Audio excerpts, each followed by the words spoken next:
So how are customers navigating the recent volatility? So we saw the VIX shoot up to 60, and I mean, look, you're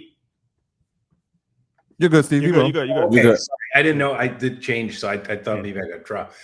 Even look, I was watching some coverage of Warren Buffett over the weekend.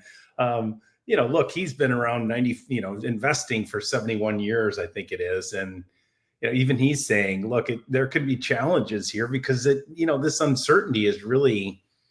If you're brand new to investing, it's a little bit unsettling. Look, other than your health, your wealth is the most important thing. And they just haven't been on the roller coaster before, at least this roller coaster. So I actually get it from my own daughters who, are in their 20s, and they generally speaking, they take an allocated amount of money and they, put it into the market every single month. But my one daughter just doesn't feel comfortable. She said, I don't have a good feeling and I don't have a good understanding.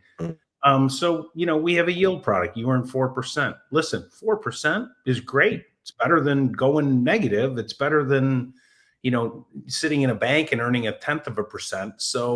So I mean, what we always try to tell customers, and, we help them is, if you're uncomfortable with an investment, you probably shouldn't be in it.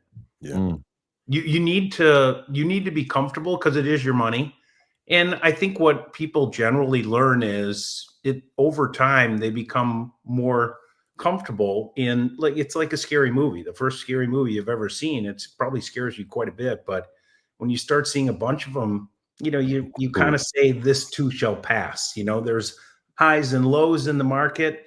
And you kind of say, hey, I've been in this market long enough. I looked at the highs and lows, and I can actually draw a straight line and say, I know if I persevere the way I should, these things shall pass. So the way they've been navigating it, to answer the question directly, is our customers have really been conditioned to buy the dips.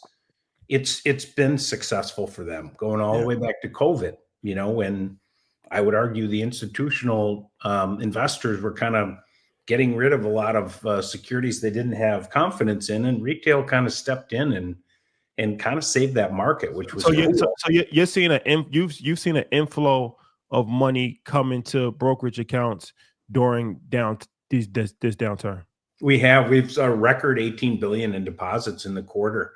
And I think what it is, you hear people, customers talk about liking stock ABC at this level, and now it's at this level, and they say, hey, I'm going to be doing this for 35 years. So I just think my job is not to market time. My job is to continue to invest through thick and thin. That's interesting, man. That speaks to the education around brokerages and around the stock market in general. When you start hearing people talk like that, so especially from retail investors, that's very encouraging. Well, I give you guys credit too. I mean, I feel like this is the industry's job is to make people successful. Yeah. There's one of the things that you guys released in the quarter, and we had the privilege of seeing a little bit before it was released to the public, was Robinhood Gold. Yeah. And that's been a huge success. I know there was a 90% increase in subscribers. Talk about how the first almost year or so now, or maybe half a year since the product's been released, how it's been going. What have you been seeing from the audience? Well, so we have a bunch of things that are components of it. The credit card, of course, which has been really cool. It earns you 3%. But then there are other elements where we continue to add value to that subscription, which is, $5 a month. And one of them being yield, you can earn 4%. But we're up to almost 3.3 million customers that are part of that gold program now. And I think it's a good way for them to find value in whatever area they're interested in, whether it's on the crypto side or on the traditional brokerage side, or even in what I'll call kind of lightweight banking. What we're really trying to do is make sure that what people really like is to be able to basically handle all their financial needs in one place. They don't want to go to 5 different apps, for different investing and banking other things that they do, their credit card or savings or check deposit. So we're just trying to create an ecosystem where they can do that all in one place. It's really easy to see where everything is. It's really easy to manage it. And it's really easy to take actions, if you want to do so. For all the parents tonight who may have kids that may have a similar fear, how do you stress to them when you're talking to your daughter, like if you invest in this moment in 20 years, which I know she's not thinking that far, you're going to have an amazing return. How do you talk her to get over the fear, given the hindsight of our age and insight that we've had in the market? I think I think the charts do it. Like if you look at a chart that shows compounding, the power of compounding, and then you just talk to them and say, hey, here's a chart that goes back to 1950. And the average return of the S&P is roughly 9%. Yeah. So you're going to have periods where it's probably not going to be comfortable. And I always tell them, I can't use the word guarantee. I'm not allowed in brokerage. But the high probability. There's a very good likelihood that in 30 years you will be very happy that you do that. And I'm sure you guys have heard it too. The number of people that I have encountered that have started investing at late 40s or 50s, all they ever say to me is, "Man, I wish I would have started this earlier." Yep. I wish I would have started earlier. I would have been in such great shape. So, okay, you had $18 billion come in deposits. That's actually, obviously very encouraging as far as people buying the dip. But for options, how has that been for options? And are people doing long-term options play? Are they doing more short-term options play? Are they doing NVIDIA? Like how did the options inflow look during this couple of months that we've had? It's been really busy. The answer to the question is we have people who do both. So like people can be very strategic and surgical with their option trading. So like, I like to consider option trading, particularly for people who have a portfolio, it's like, getting insurance. And if I knew a storm was coming on a particular day, I'm not going to buy insurance for a month. Yeah. I'm going to buy insurance for a day. And so like I've been holding Apple forever. It's I've got a 40% appreciation on this thing, but earnings are coming out. I have no idea what's going on with this tariff stuff. Who does, right? So, they say, hey, you know what? I'm going to buy a put for today. And I hope nothing happens with it because it's going to cost me a little money, but it's going to protect that, my whatever percent gain I have. So people can be surgical with it.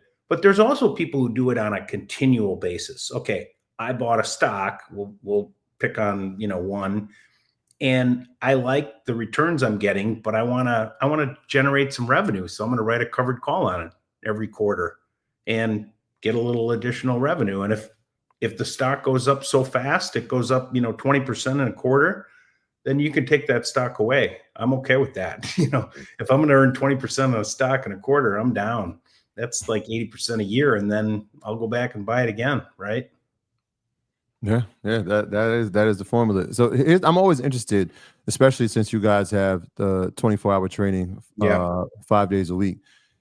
In seasons like what we saw last week when the MagSev is reporting, and this week, I think over 5,000 companies are going to report. No, not 500 companies reporting like on Wednesday this week. How does volume look after close, right? Because we all traditionally know 9:30 to 4 p.m. But then you have people who report and then earnings, you'll see they beat their earnings and the stock will go up. How is volume post 4 p.m.? So the volumes of here's when we see the biggest increase in volumes. You're hitting the nail on the head. Even when earnings come out, which is right after the bell, and that's intentional because they don't want to move in the main session typically. Yeah. It takes a while. Like, so the earnings come out, here's your number. Well, great. The stock reacts, but then they start talking. And their guidance means a heck of a lot more than what that number was. Like, hey, we had the best quarter ever, but guess what?